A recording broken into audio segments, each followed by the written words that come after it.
Non, bon, le débat il est sur le numérique. C'était rappelé en quelques mots simplement l'importance du numérique dans l'établissement, qui maintenant irrigue tout. Donc évidemment, on pense aux collections numériques, numérisation des collections, dans les herbiers.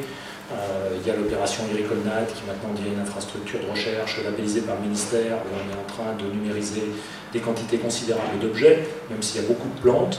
Il n'y a pas que des plantes dans cette affaire-là. N'est-ce pas, Michel? Marc n'est pas là aujourd'hui. Donc il n'y a pas que des plantes néanmoins dans cette affaire-là. C'est une opération qui est une opération nationale, même si le muséum en est le leader. Si le muséum en est le leader, ça veut aussi dire une capacité à faire qui est reconnue au niveau national. Et donc la bonne nouvelle à travers cette IRICOLNAT PIA qui devient infrastructure de recherche, c'est qu'on va vers une stabilisation. Nous sommes également, dans le sens de la mise en scène, notre ami Marc, il arrive.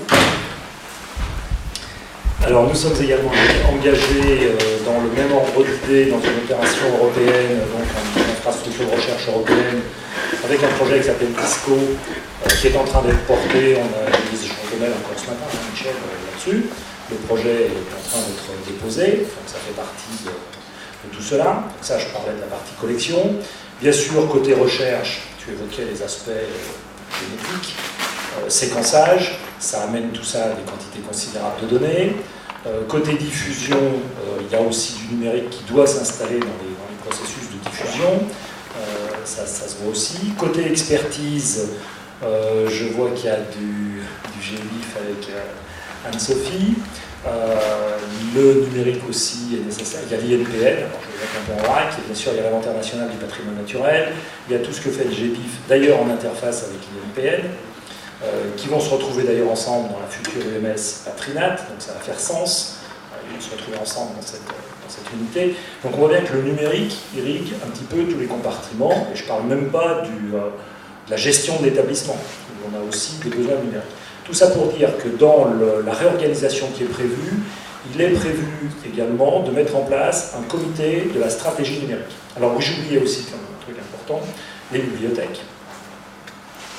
J'ai signé il y a exactement, nous sommes le 14, donc j'ai signé le 2 décembre, donc ça fait il y a 12 jours, j'ai signé un protocole avec BHL, Biodiversity Heritage Library, qui fait que tous nos fonds documentaires, compris entre 1802 et 2001, je crois, sont versés dans cette base de données internationale qui est une mise à disposition open access de toutes ces sources documentaires un petit peu anciennes auxquelles on ne peut pas accéder autrement, dans le domaine de la biodiversité.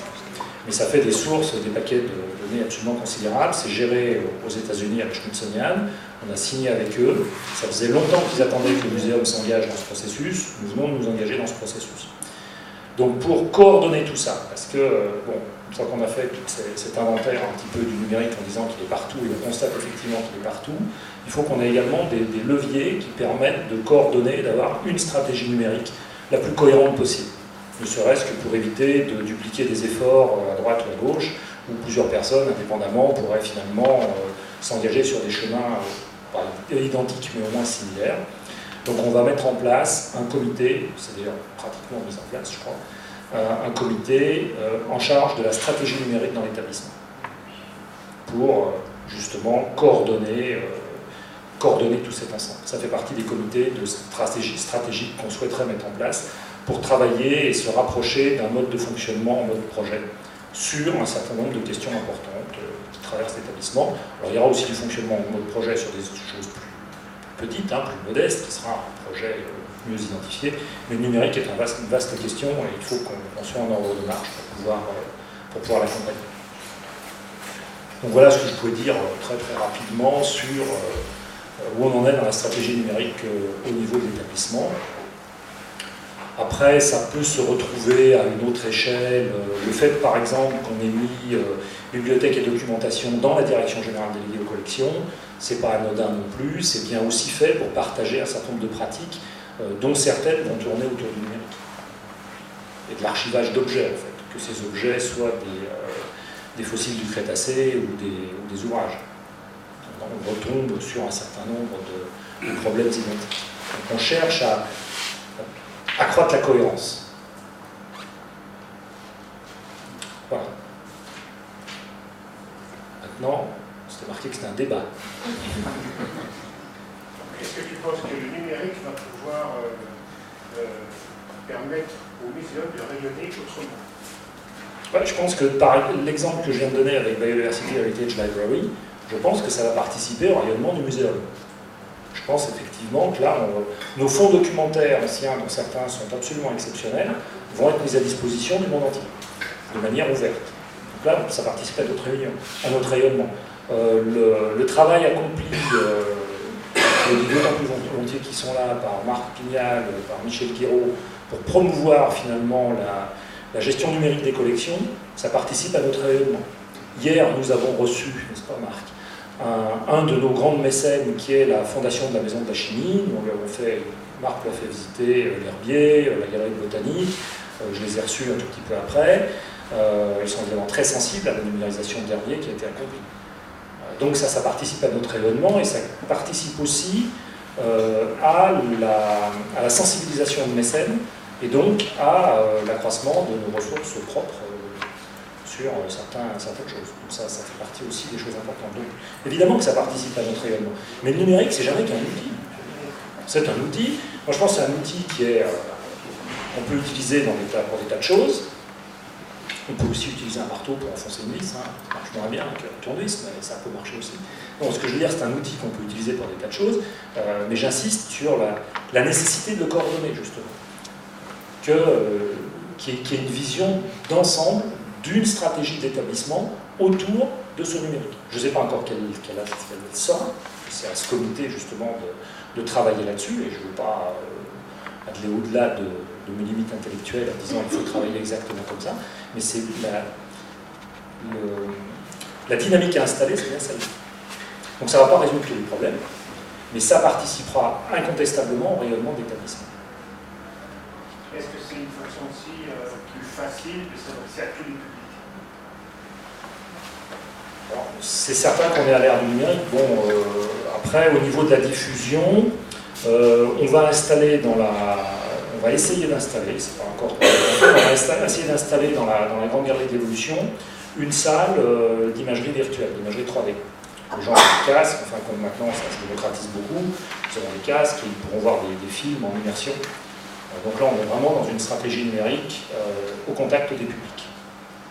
Donc ça peut sensibiliser les publics. Effectivement, les publics, ils ont envie d'avoir leur iPhone, de regarder ce qui se passe dessus, d'avoir leur tablette, surtout les jeunes publics qui sont complètement là-dedans. Donc on développe des outils derrière ça. Si on va au parc zoologique de Paris, j'y étais tout à l'heure pour la fête de fin d'année, il y avait un repas du personnel.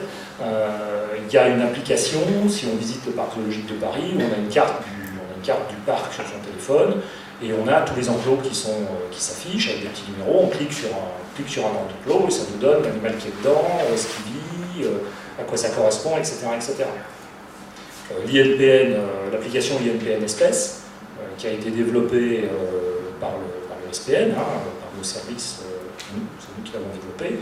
On l'a sur iPhone et en l'affichant, c'est géolocalisé, selon l'endroit dans lequel on se trouve ensemble, ça nous donne les espèces qui nous environnent, potentiellement.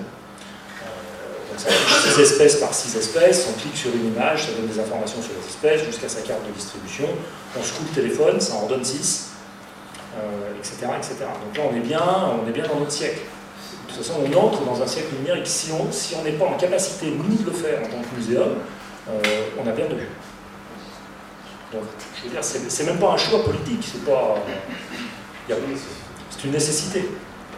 L'absence de choix, dans ce cas-là, serait quand même vraiment très très dangereuse. On a eu cet après-midi 3 interventions, je pense que vous m'entendez, non 3 interventions sur l'enseignement, une étudiante Erasmus, enseigner, évaluer, un cours à l'international, en Chine et en Hongrie. Et là, on a cité les collections, la recherche, l'expertise, la diffusion, les bibliothèques, et pas l'enseignement. Non, voilà. Et je pense que c'est important aussi, parce que justement, il y avait 3 communications. Il y a aussi là, c'est pas juste un moyen. Il y a le MOOC préhistoire qui rencontre. On a 12 000 inscrits sur le MOOC préhistoire. Oui. L'origine de l'homme. Oui, non mais je veux dire, ça suffit pas. à mon sens, hein, de se dire juste, voilà, on a un MOOC, il y en a un deuxième, il y en a un peu plus qu'un seul d'ailleurs, et voilà, on va s'arrêter là. Je pense que là aussi, il va falloir peut-être pouvoir amener une réflexion. C'est bien pour ça qu'on a un comité stratégie du numérique. D'accord. Donc c'était une omission totalement volontaire, c'était totalement volontaire. D'accord. Parce que j'avais bien le MOOC Origine de l'homme en tête et je savais qu'on a dépassé 12 000 inscrits la semaine dernière.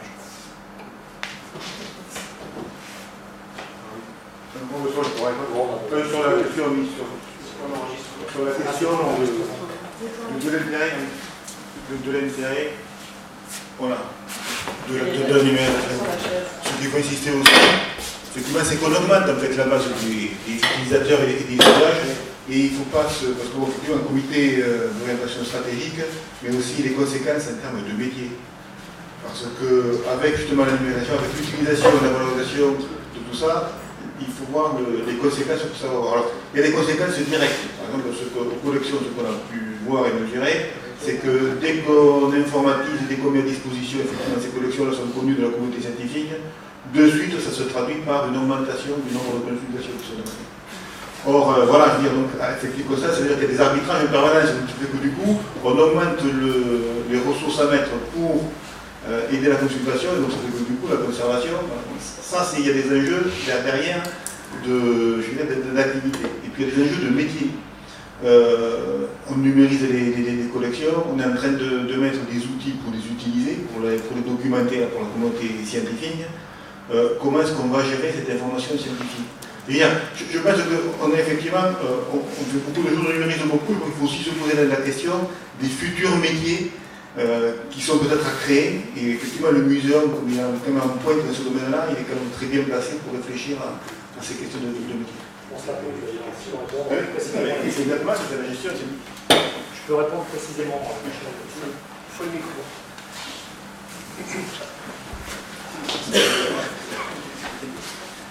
Je peux répondre précisément là-dessus, puisqu'il y a eu un conseil scientifique la semaine dernière qui s'est interrogé sur la bioinformatique dans l'établissement. Puisqu'effectivement, l'accumulation de données, alors cette fois dans le domaine notamment de la génétique et des séquençages, génère des masses gigantesques de données. Ça coûte très peu cher de faire un séquençage du génome complet d'une espèce, par exemple. Quand on pense que le séquençage du génome humain, ça a mobilisé des centaines de laboratoires à travers la planète, ça a coûté des sommes absolument gigantesques dans ce grand programme de séquençage du génome humain. Maintenant, pour entre 5 et 10 000 euros, on a le séquençage d'un génome d'une espèce. Maintenant, après, qu'est-ce qu'on en fait? Bon. Et puis, il y a tout ce qui est le métaséquençage, ce que j'appelle des fois avec un sourire. Vous mettez bien les guillemets et vous gardez le sourire. La génétique des seaux d'eau, quand on est dans le domaine marin, on prend un seau d'eau et puis on fait un métaséquençage et on sait qu'il y a 2500 espèces de micro-organismes dans le seau d'eau et on peut avoir une idée de la diversité des génomes qui se trouvent à l'intérieur du seau d'eau. On peut faire la même chose avec les sols, enfin bon, ça se pratique maintenant de plus en plus, donc ça génère des monceaux de données. Et il nous faut des bioinformaticiens pour traiter ces données. Et c'est un nouveau métier. C'est un nouveau métier, on n'a pas les formateurs, très peu, on a peu d'enseignements là-dessus, donc il faut le développer. Et puis, après, il faut recruter. Mais si on n'est pas en capacité, là je ne parle même pas du muséum, hein, c'est même à l'échelle nationale européenne, si on n'est pas en capacité de créer ces nouvelles compétences, de les accompagner, de les faire naître, on va séquencer des tas de trucs et on n'en fera rien du tout. Mais c'est un petit peu comme d'accumuler des grandes collections, ça va faire sourire aussi ça, si on n'a pas les compétences taxinomiques derrière. Dans le domaine de la biologie, minéralogique, cristallographique, enfin dans d'autres domaines. Toute proportion gardée, c'est la même chose. Alors les collections, on peut plus facilement dire, peut-être qu'un jour on aura un spécialiste de ça qui s'intéressera à ce que je suis en train de mettre dans les bocaux ou sur les étagères. Pour des séquences, éventuellement c'est plus difficile, parce que s'il y a vraiment personne qui va s'occuper de les polliniser, etc., je cherche à plus pessimiste quand même. Voilà, mais on a ce souci effectivement, et donc le conseil scientifique a fait une analyse de quels seraient nos besoins en bioinformatique.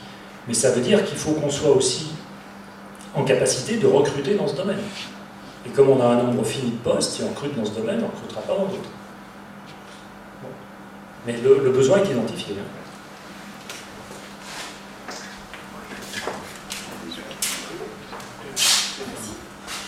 Bonjour, je suis Stéphanie Tarlier, responsable du pôle multimédia, et je voulais donner quelques éléments en réponse à la question numérique permettra-t-il au muséum de rayonner davantage. Vous avez évoqué 3 projets effectivement de ces dernières années, le MOOC, l'application mobile du PZP et la salle de réalité virtuelle. Sur les 3, ce sont 2 projets que le pôle multimédia a menés, c'est-à-dire qu'en gros, on a lancé effectivement cette année pour le premier MOOC grand public, afin de tester ce genre de dispositif, prolonger la mission de diffusion des connaissances vers nos publics, pas uniquement par le biais de nos expositions ou par le biais de nos éditions papier, mais aussi par le biais de dispositifs de diffusion en ligne. Je vous confirme que le chiffre de 12 000 inscrits nous a beaucoup rassurés. On ignorait en fait combien de gens on avait touché. Et parmi ces 12 000 inscrits, on a beaucoup de gens à l'étranger. Alors certes dans des pays francophones, Canada, Belgique en tête, certains pays d'Afrique aussi. On n'est pas du tout en anglais en fait sur ce dispositif-là. Mais en tout cas pour la première fois, cette année on a pu déployer un dispositif de diffusion sur les origines de l'homme avec 19 scientifiques du Muséum national d'histoire naturelle et du Musée de l'Homme, en 6 séquences de 3 films chacune, donc 18 films dans lesquels les 19 scientifiques en fait prennent la parole, et voilà, c'était très suivi, on est en train de réceptionner les statistiques, donc on trouve que c'est encourageant. Ensuite, je voulais aussi vous donner un mot sur les sites internet mnhn.fr et les sites de MJZ, donc on a sorti le nouveau mnhn.fr en 2014, et depuis nous déployons la collection des sites des MJZ, donc Jardin des Plantes, Parc Zoologique de Paris, Musée de l'Homme, avec une volonté que ce ne soit pas uniquement des sites internet de communication, mais que ce soit aussi des lieux online sur lesquels les gens peuvent trouver des ressources. Finalement, là encore, il s'agit de prolonger la mission de diffusion des connaissances. Et on constate l'évolution de la fréquentation qui est passée depuis 2013 de 1,5 million d'internautes par an à plus de 6 millions. Et parmi eux, également, pas mal d'internautes qui arrivent de l'étranger. Alors récemment, encore récemment, malheureusement, nos sites n'étaient pas en langue anglaise, parce qu'il faut savoir que traduire des sites internet, c'est des moyens, ce sont des moyens que l'établissement doit mobiliser. Donc nous avons traduit simplement mnhn.fr et certains sites emblématiques comme le Parc Zoologique de Paris ou le Musée de l'Homme, qui nécessairement doivent faire venir des publics étrangers, et donc nous avons fait cet effort d'investissement en langue étrangère. Et enfin, un troisième projet effectivement qui me semble assez emblématique, toujours en termes de diffusion, qui va permettre de rayonner davantage, c'est ce projet dont vous avez parlé, de salle de réalité virtuelle, que nous sommes en train de concevoir avec le département des galeries et donc la DGD MJZ dorénavant.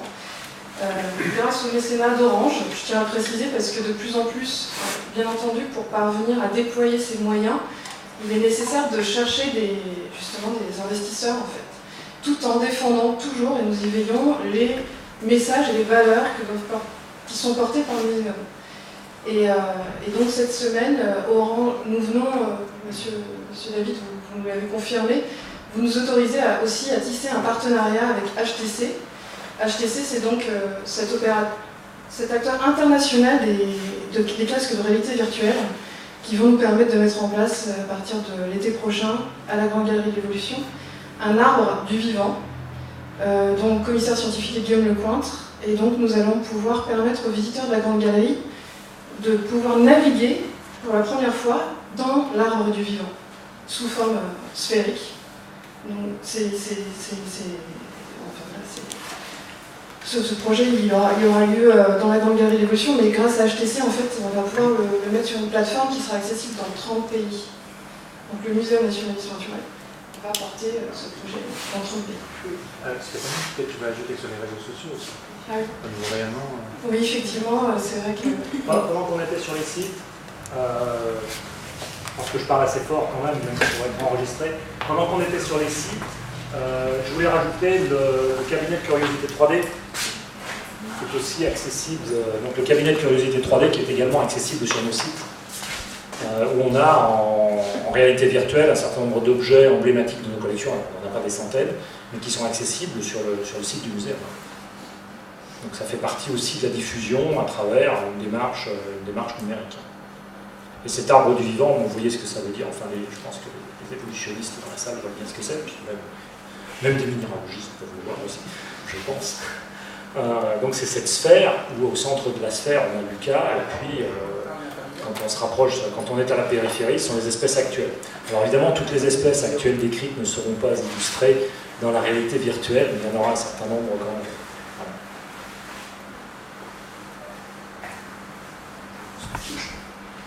Non, je voulais juste ajouter. Non, vas-y, je te laisse. D'accord, je te remercie. Alors c'est vrai, comme histoire je me relève, il y a un autre volet de notre activité, de l'activité du pôle multimédia, qui consiste à déployer depuis maintenant 7 ans les réseaux sociaux de l'établissement. Donc c'est sur une initiative d'Eva Venancio dans notre équipe il y a quelques années, une initiative modeste mais qui est en train de se développer puisqu'on est en train de considérer aujourd'hui l'importance des réseaux sociaux.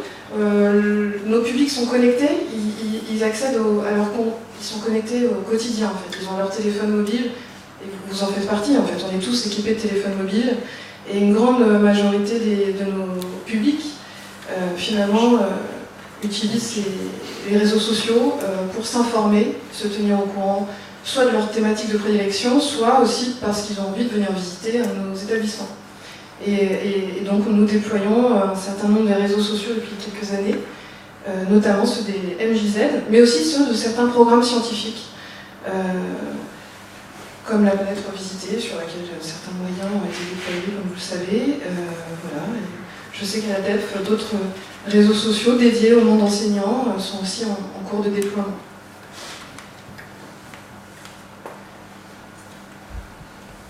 Et ce sont des dizaines de milliers, voire des centaines de milliers d'internautes qui du coup, se tiennent au courant, se tiennent informés de l'actualité du muséum.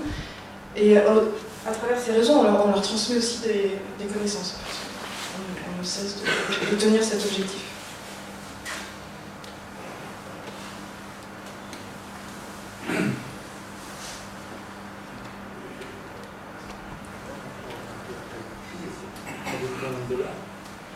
Un mot sur les moyens. Un mot sur les moyens. Ouais, je remercie tout le monde. Moi, je pense que la journée d'aujourd'hui, à l'échelle de la SSCM, a été de mettre en valeur beaucoup d'initiatives dans toutes les directions. Et toutes ces initiatives contribuent au rayonnement du muséum. À mon avis, je trouve que plus on a d'initiatives et plus on a de chances de rayonner. Et donc je trouve que le muséum a ceci de particulier par rapport aux universités, c'est-à-dire qu'il a plus de chances de rayonner parce qu'il a plus de diversité, de types de sources de rayonnement. Mais ça a un inconvénient, c'est que ça fait en sorte que le muséum est un établissement hyper complexe. Et que plus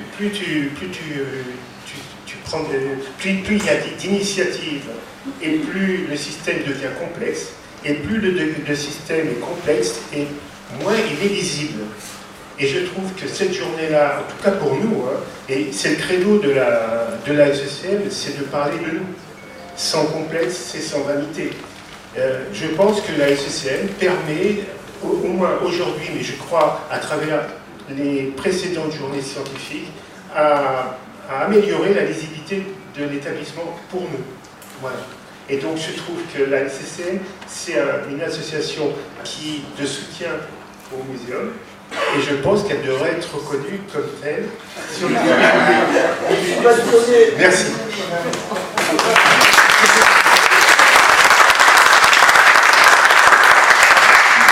Bien essayé.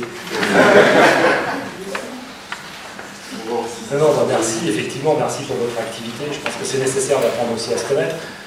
Maintenant, effectivement, plus quelque chose est compliqué, plus c'est complexe, comme je le disais. Il y a une science qui se développe, la science des systèmes complexes, qui émerge depuis quelques années.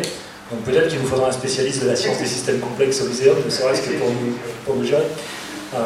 Ceci dit, il n'a pas été sans vous échapper que j'essayais de simplifier au moins l'organigramme. Alors je ne sais pas si ça suffira, mais de ce point de vue-là, il y a de la simplification quand même.